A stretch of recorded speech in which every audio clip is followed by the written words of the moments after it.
Have you ever built a version of yourself confident, calm, successful, posted it on Instagram, performed it on LinkedIn, kept it alive at family dinners and group chats, and then slowly realized that version started controlling you back? Human beings do this constantly. We create things, and then those things begin creating us. And here is the question Frankenstein has been asking for 200 years. The question Del Toro's new film just answered in the wrong direction. What if some things don't get to be okay? What if the most honest thing a story can do is confuse to give you the scene where everyone finally understands each other? Because some damage, once done, does not come out in the wish? I'm gonna argue that Guillermo del Toro made one of the most visually stunning films of the year, and that he also, with the best possible intentions, told a beautiful lie. Stay with me.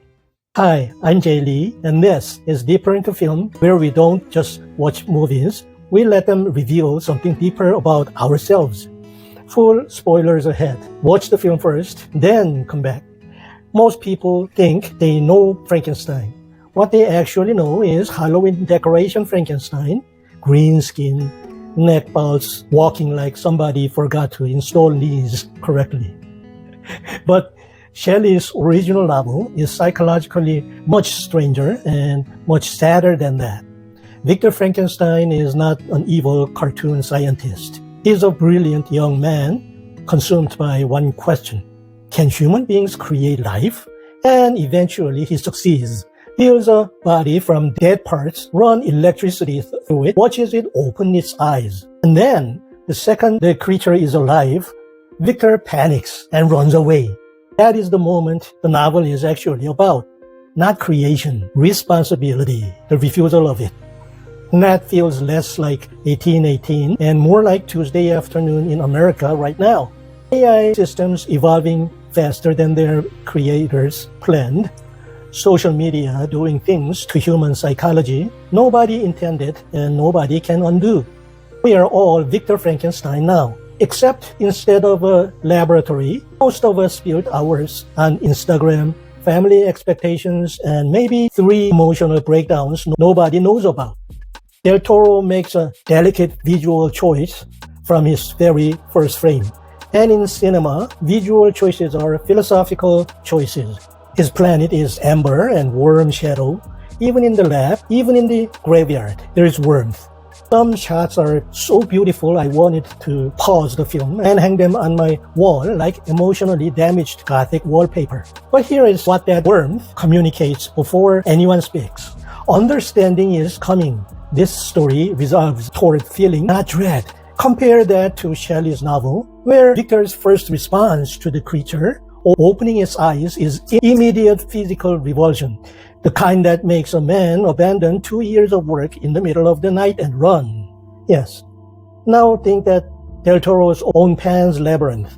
That film is warm and golden fantasy sequences, but the real world is cold and gray and brutal.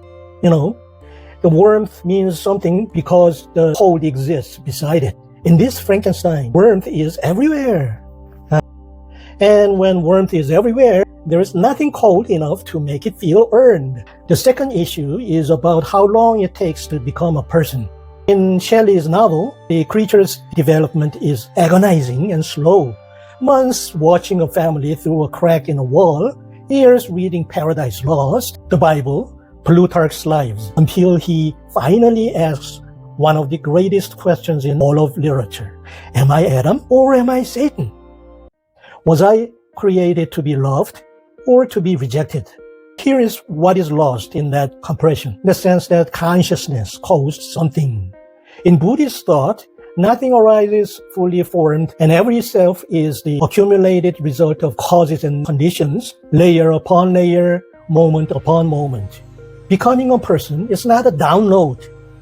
And here's the uncomfortable part. Del Toro's creature feels distinctly contemporary. That is exactly how we imagine artificial intelligence, right? AI. The deepest issue is the ending.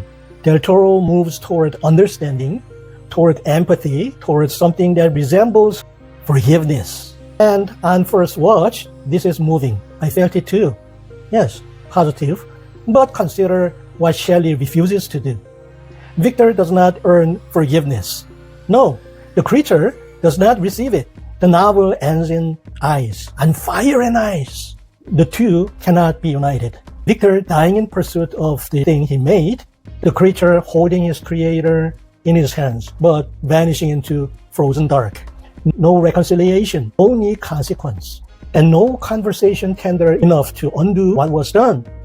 Because some things, once done, simply do not come out in the wash. That's extremely important. Parents damage children unintentionally, and one honest conversation does not repair what was built over decades. Michael Jackson becomes trapped inside the construction of Michael Jackson. Entire nations become trapped inside myths they constructed long ago.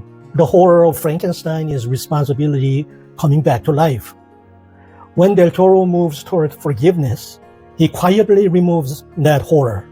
The gothic nightmare becomes a therapy session, warm and emotionally honest, and finally, a little safe.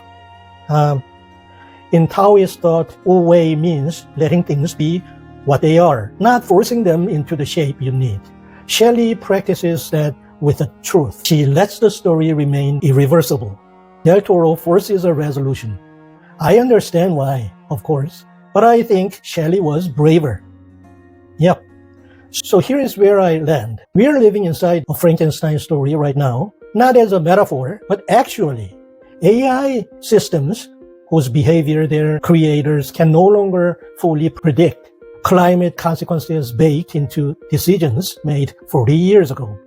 We are surrounded by creations that have gotten very large and very autonomous, and we don't get a clean, tragic conclusion in the Arctic. We just have to keep living inside it. Well, Del Toro made a beautiful film. He also made a safer one than Shelley wrote. The power of this story is not that it heals the wound. The power, really, is that it refuses to.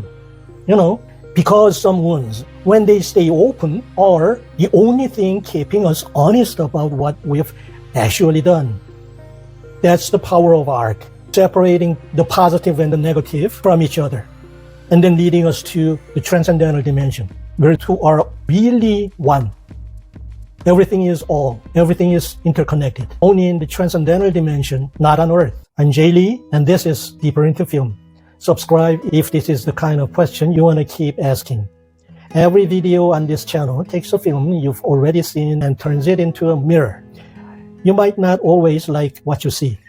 However, that's the point. Here's my question for today. Is there something you created, a relationship, a habit, a version of yourself you perform every day that you have been trying to forgive too quickly? What did you make? And what does it still ask of you? Write it in the comments. Your answer might tell you more about yourself than this entire film does. I'll see you in the next one. Thank you for watching.